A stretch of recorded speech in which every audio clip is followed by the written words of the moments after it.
Hey guys, here's another book for you. How do you say goodnight? Let's see. The sun began to lower in the sky. Zoe the zebra needed to get ready for bed soon, but as she looked past her grassy home, she had a thought. How do others say goodnight before they're tucked in tight? Do they stop to pray before they hit the hay? Do they brush their teeth before they go to sleep? What's the very best way to end each wonderful day? So Zoe went on a search for the best way to say goodnight.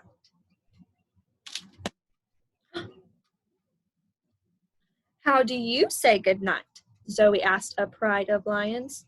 We say goodnight with all of our might. We wrestle and roar and then play some more. We softly sing, then bow to our king. Then we growl, good night. The zebra thought that sounded fun, but her search had just begun. Then Zoe asked a sonder of warthogs, how do you say goodnight? We find a puddle and lie down to cuddle. We wiggle our snouts and squeal and shout. We thank God above for his sweet, gentle love. Then we grunt and snort, good night. She liked how warthogs end the day, but still continued on her way. When she neared a herd of elephants, she asked, how do you say goodnight? We eat a light snack and spray off our backs, and when it turns dusk, we brush off our tusks. We thank God for the fun we had under the sun, and then we say goodnight. The zebra wanted to join in, but onward Zoe went again.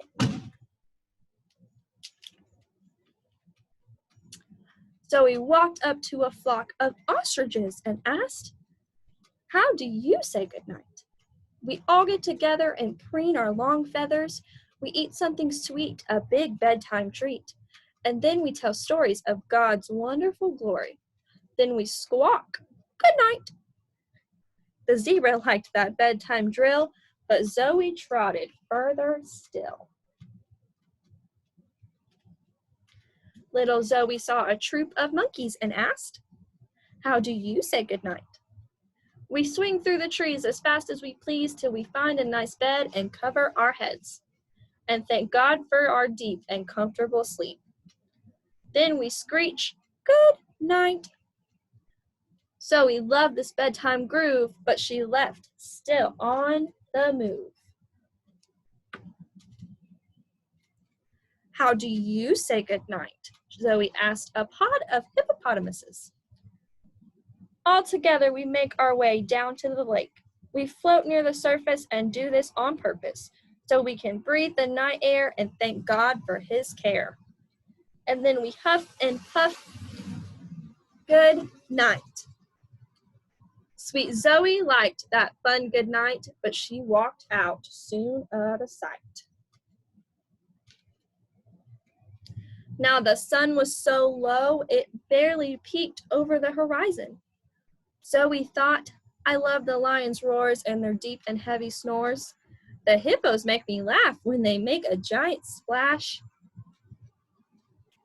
Each good night was great. Now I can hardly wait to say my own good night with my family snuggled tight. Zoe happily galloped back to her home. I'm ready to say good night, she announced. So the whole family walked to their favorite sleep spot. They stood close and nuzzled their soft, cuddly muzzles. The zebras thanked God for all that he's done. And then they yipped, good night. And it felt just right.